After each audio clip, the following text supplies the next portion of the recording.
There we go.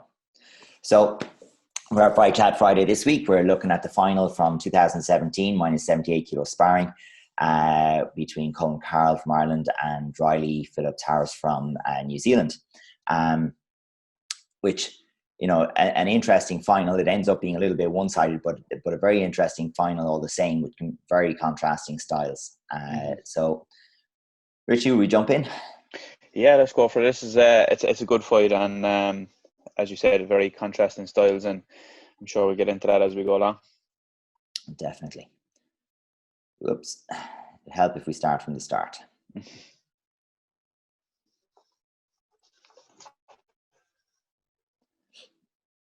So that very testy from Colm. You'd always expect that. Mm-hmm. And there's the... He always kind of starts at a high pace, so doesn't he? He does, yeah. I think that's a pattern for him. Yeah. And there we have twice in, you know, the opening 15 or 20 seconds where he's testing that push-pull with the blitz. It's inter-range pull, and a third time. So what are we into it now at this stage? Probably 25 seconds, and he has 3 blitzes thrown. Yeah. So I think that was his setup, really, wasn't it? He kind of started kind of coming out of the blocks really quick, and he was looking to bring the intensity up. And you can see that then that sets up his blitz really nice, because it keeps people under pressure from the get-go. Yeah. I mean, we can see this, I stopped on this frame, but you can see the size of the stance that Riley has, and you know, the position of the back foot. You know, he's mid-reaction here, but the stance is so long. And when Collie shortens the distance, you know, there's plenty of time left in that stance for Riley, but the distance is so short when Colm shortens it there, that, you know, there really isn't too far to go if you if you're not on your feet and ready to push. And you know, I think Riley does have a high bounce that, definitely, you know, it lets him get caught sometimes, I think. Yeah, and even if we just go back there to that 25-second mark again, just we actually get a nice frame of the blitz, I think. Yeah, we can. You can see that team that kind of comes up again a lot in these chats that we talk about of, we just see it here of, you can see Colm, his body position is beginning to turn more full facing, and Riley's like from that angle almost facing backwards, and then Colm takes a very nice angle off to the back, which kind of has him nice and safe. Exactly, yeah, and it really, you can see again here the backhand scores quite effectively. Really well, he ends up catching it. There we go. So Riley's actually quite square as he tries to lift up that front leg to deal with the threat. Mm-hmm. I think once Colm gets there, like he uses that test step really early, and once he realizes that you're not reacting to it, then he's going to go to that well all day long. Exactly, and it's up to you then to stop him pulling the water out. Find this interesting because it's a repeat. So they've been sparring with this particular position, but pulling the back leg, and you know, again, someone who's so sharp with the hands as Colm is, you know, to try that shot, to try to throw the back leg there again, it's a brave move. Yeah, absolutely, and I think that's it's actually a turning point in the fight, because it tells Colm that he's able to just kind of play at a further out distance, and he can pull, and when Riley commits into that longer distance, it gives Collie an opportunity to shoot forward himself. So he just, that actually tends to be, that's like a trend for the rest of the bout then after that. It is. I flagged this moment there where he almost gets caught because of that, because it allows Riley to do a step into his side kick, and you know, and he catches Collie just the once with it. But you can see where, normally speaking, that long range, it's not great. It's not where you want to be to try and go and hunt for scores. But if the other person's kicking into it, they're landing heavier, they're landing in a bigger stance, and it's letting him adjust. I think movements like this, you can see Colm pulls way longer. He's stepping way more out of range than what you'd expect. And I think rather than going for the blitz here, he looks to pull him further and further and stretch him out and make him really commit to the attack before actually taking the blitz on. Yeah, and we actually see some nice angles on his blitz as well from here, from Collie. He's actually is really nice. Definitely. Although I think here he gets caught changing that angle. And I think it's it's an interesting thing where you have, he's already had some success with this. I think, yeah. Yeah, but he looks to put himself inside the leg and pretty much step around the straight counter or the straight front leg. But in doing so, because he's left-legged, he's kind of having to move around himself to get in. And I think Riley just has a bit more composure with the hands here and makes a better defense. He's accurate. He gets the glove on the head there, and going to that angle doesn't work quite as well. I think after this, then Colm says, "All right, we'll go to a different path. We can reset." And it impresses me that you've just messed one up or something's just gone wrong. It's like, no problem. I can drop that. That was might as well have been last week or yesterday. It doesn't affect what I'm going to do next. And I think that's quite an expression of confidence as well. I think that angle for him, he's looking to get on the inside of maybe a lead-led side kick of what most people use to defend against him. But Riley's kind of using more of a turning kick, it seems, to defend when he goes to defending a blitz with the leg. Yeah, and I don't know if he's hoping to get to the head. Because obviously if you can do that and you're walking yourself or almost jumping yourself forward onto a kick in the head, it's it's good. But maybe on the other hand, maybe it's just his chamber. Yeah, and even if we just go back there to, we say 2 minutes in, 2:04, I think it's an interesting place to look at Colley's setup for his blitz, because he was kind of pulling for a couple of times before that, and then he decides to go a little bit. So you can see just here, just before that, isn't it? Yeah, around here, I think, isn't it? I'll have a quick look at this one. Yeah, again, we have that big length. And okay, I think we may have missed one where he's actually pulled into it, but I think that's actually back a little further. Is it 2 minutes, just around 2 minute mark? Let me see. Do you know what? Actually, we've got a lovely example of it in the slow motions. I think we might jump to. Oh yeah, good show. Jump to that one.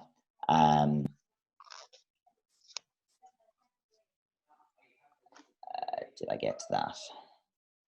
I've jumped a little bit past it. Let me just jump back to that. 3:38. That's there. No, didn't want to do it for me. We'll go back to the slow motions anyway, because there is a very nice example in there of that blitz. There we go.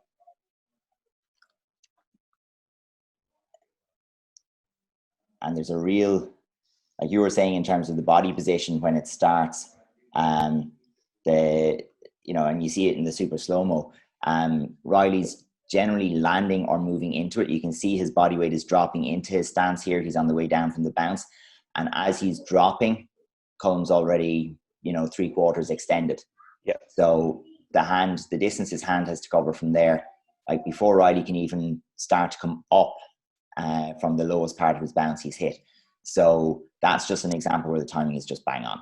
I mean, if you can hit the person on the drop, it's... And you can see... You can see how close their feet are as well.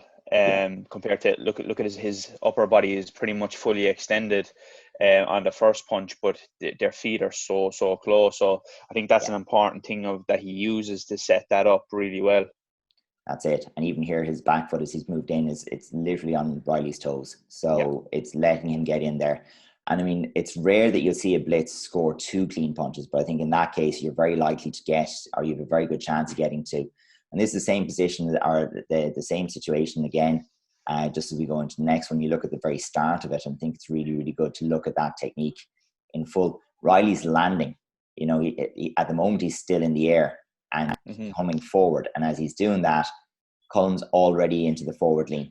And even though Riley's body position is backwards, he's trying to outpace, a moving target that's already pretty much hit him. Oh, that was the one that, as it turns out, that was the one we picked out earlier where Colm went to the angle and it wasn't great. It didn't quite work out. And you can see why there, but, it's still super challenging on the distance. Mm-hmm. I think, the last slow-mo there, I think just shows that that kind of trend that comes from Riley of that front leg side kick into back leg turning kick, and then that swoop in turning kick again. I think that is actually a predictable trend that comes up, and I think Collie does a good job of kind of recognizing that. It's amazing how similar this, you'd be forgiven thinking this was the start of the first round. Yeah. Because it has the same pattern over 8 or 10 seconds there as the start of the first round. High tempo, push, pull. And there you go. That was Riley going to the back leg once again and getting caught. And, you know. Yeah, I think that he was probably told at the break to up the pace big time and try to go more on the front foot rather than trying to be a little bit more, we say, picky, because it wasn't paying off at that longer distance. I mean, it could be a reaction to, okay, Colm's making the distance very long off the front leg. So he's moving very far back as a response to the front leg coming up, which is, okay, maybe that under normal circumstances that against other fighters, that gives you the opportunity to take the back leg in to close the distance faster, you know, and you're safer in some ways. I mean, if you're taking a front kick, for example, off the back leg, you can probably cover yourself reasonably well. But the fact that it's coming round with that turning kick, it's you are taking a significant risk throwing that shot, particularly knowing he wants to go to hands anyway. So I said just that really quick test tempo, and like this is the turning kick coming in, the first of them. Here we go. Went back too far for it, but there you are, lovely. And you know, it's a risky shot. Of course, if it plays off, it's a very clear score. Yeah, but it's the same pattern repeated. I think that sets yeah, exactly, and that sets Collie up for more and more pulling in that second round. Then, so that's kind of what he goes back to, I think. I quite like it. It's something we don't often see, because very often when they goes to Blitz, it stops immediately. But here it doesn't stop, and it gets to actually follow up and has a nice back kick score in there. And I think that was the only time actually that Riley kind of he didn't back off. He kind of went to go to action again. And I think that might have been something that was like mentioned at the break of not giving him opportunities to settle and maybe just get a bit more up in Collie's face maybe. So I think that might have actually led to that. Yeah, the back leg caught again there. I definitely think that's we have to change something at the break. I mean, when you're facing like plan A and plan A is working, you've got to at least push the person onto plan B and see if they have one. You know, I think that's definitely something we'd want to see. But now you have a horrible situation to be in as a fighter when you're looking at it. It's like, okay, well, I'm 4-0 down. Some of these scorecards are looking pretty unassailable. Like there's the 5, 6, 7 point lead on some of these scorecards. And really you have to, I suppose, think, okay, what can I do to get 1 point back? How do I get 1 point back? And you've got to start looking at it in increments and really working your concentration has to be top notch. I think this is where maybe Riley's inexperience at that highest level kind of comes through a little bit. There's, I think the concentration lapses here and he starts throwing bigger and wilder shots. But again, bigger and wilder shots, but at the same time, the same shots. So he's not really adapting to what he was doing as such, you know. No, it's still the same thing, and he hasn't really changed. Yeah, he hasn't really changed anything as such. And I mean, you'd always feel for someone in that position because everyone's been there. You know, you've been 3 minutes into a match knowing now realistically, I know I'm probably not coming back into this. And there's have you got the mental rigor or discipline to say, okay, but what is next? What do I do now? Or do you just kind of go into that, you know what, I'm fighting the final of a world championships. Maybe I didn't expect to be here. Maybe I did. But I'm getting that silver medal. And there's, he has to fight against that tendency there. Yeah. I think that's something as well that we've kind of talked about a lot of in the last while, of being able to adapt in the fight with such short rounds that we have. It's very, very difficult if you're not good at it. Being able in 2 minutes, being able to adapt is something that's actually quite difficult, because it's easy for us to slow it down here and take a look and have a couple of views, but when you're in the moment, it just happens so quick, and being able to adapt in the moment is a very, very important skill. That's it. And I mean, some of that comes from experience. There's another lovely, I think, slow-mo capturing it. You can see like really where you know, what Riley's having to adapt to in this case, and deal with. And I mean, we know from that particular time, the New Zealand guys were telling us, like, you know, we haven't had to fight this at home. You know, this is something that we've been dealing with in Europe for a year or 2 years at that stage, that the guys from New Zealand really hadn't had to deal with to a huge extent, maybe in the World Cup the previous year. But, you know, it's a little bit newer, and you can see the distance, I think, that's been covered here. Like, Colm hasn't had to move his front foot yet. The front foot is still parked. And, you know, and for his standard, he's not a full extension there. So he's been able to control that distance. Riley is bounced into the distance and being caught. And it means then that, you know, even though the reaction is there, it's late, you know? Yeah. And I think what sets that up very nice is that Collie first tests into that space, so he comes in. Yeah. And then as a natural reaction, the other person goes back to correct that distance. But as they go back and realize, oh, nothing happened, they come back in naturally. As they're coming in, that's where Collie's going for that blitz. And they're literally walking into it, which makes the distance very easy for them to get through. And just with his speed and timing of it, Jen, it just takes it to another level completely. Yeah, it is definitely a case of that push and pull being the story about it, or the setting of the pattern and breaking of the pattern. So, and I think it's, you know, you see it at the start of round 2 being similar to start of round 1. It can be almost hypnotic when a person sets a rhythm and you start to naturally follow along, because, like, rhythmic learning is one of our core fundamental ways of learning. I mean, you know, we all, you know, it's on the primary school curriculum for a reason, you know, rhythmic learning.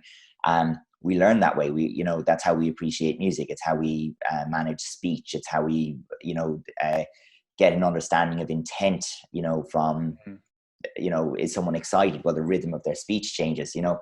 And when you learn to set that and get the person to bounce along or follow along to your rhythm and maintain enough composure over to be able to adjust and manipulate that, it makes you very effective in nailing what we like to call timing.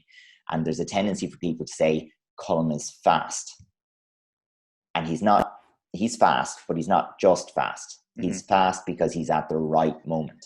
Yeah, I think it's just all about basic fundamentals, isn't it? He's just at those very simple, basic things. He's just so good at them, and it just makes everything else just like up a level again.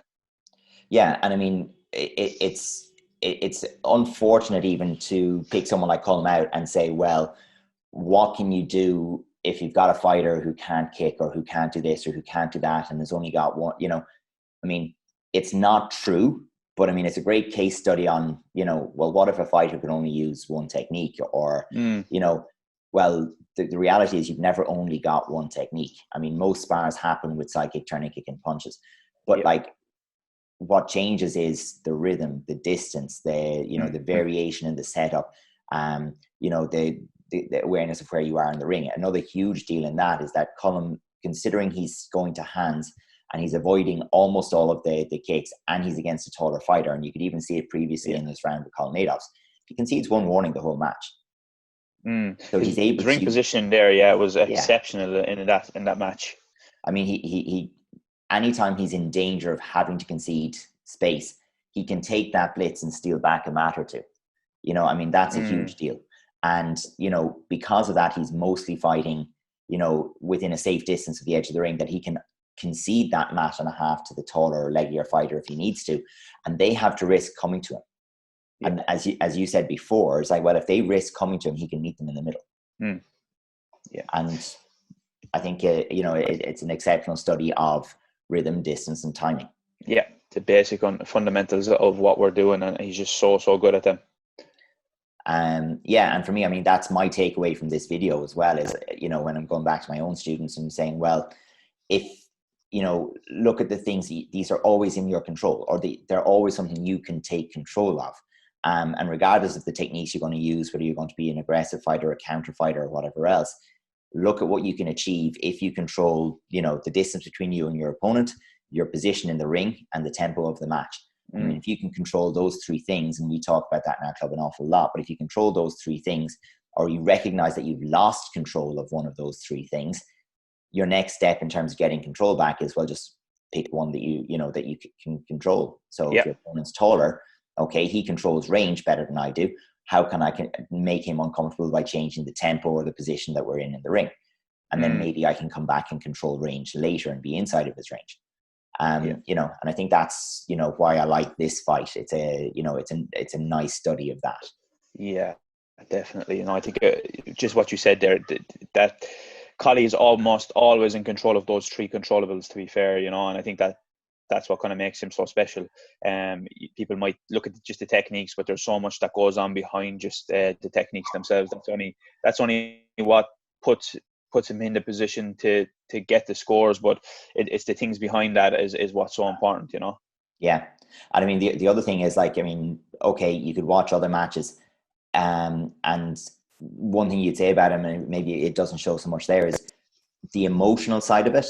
Like, he's, you know, I think he avoids distraction very well. He you know, he does manage to just keep the focus. Where am I on the scoreboard? Where am I in the ring? What do I do next? And I think an awful lot of that is helped by the fact that he has a relatively simple game plan, usually. It's just the nuance of the application of the game plan with this opponent, and how it changes depending on the game state.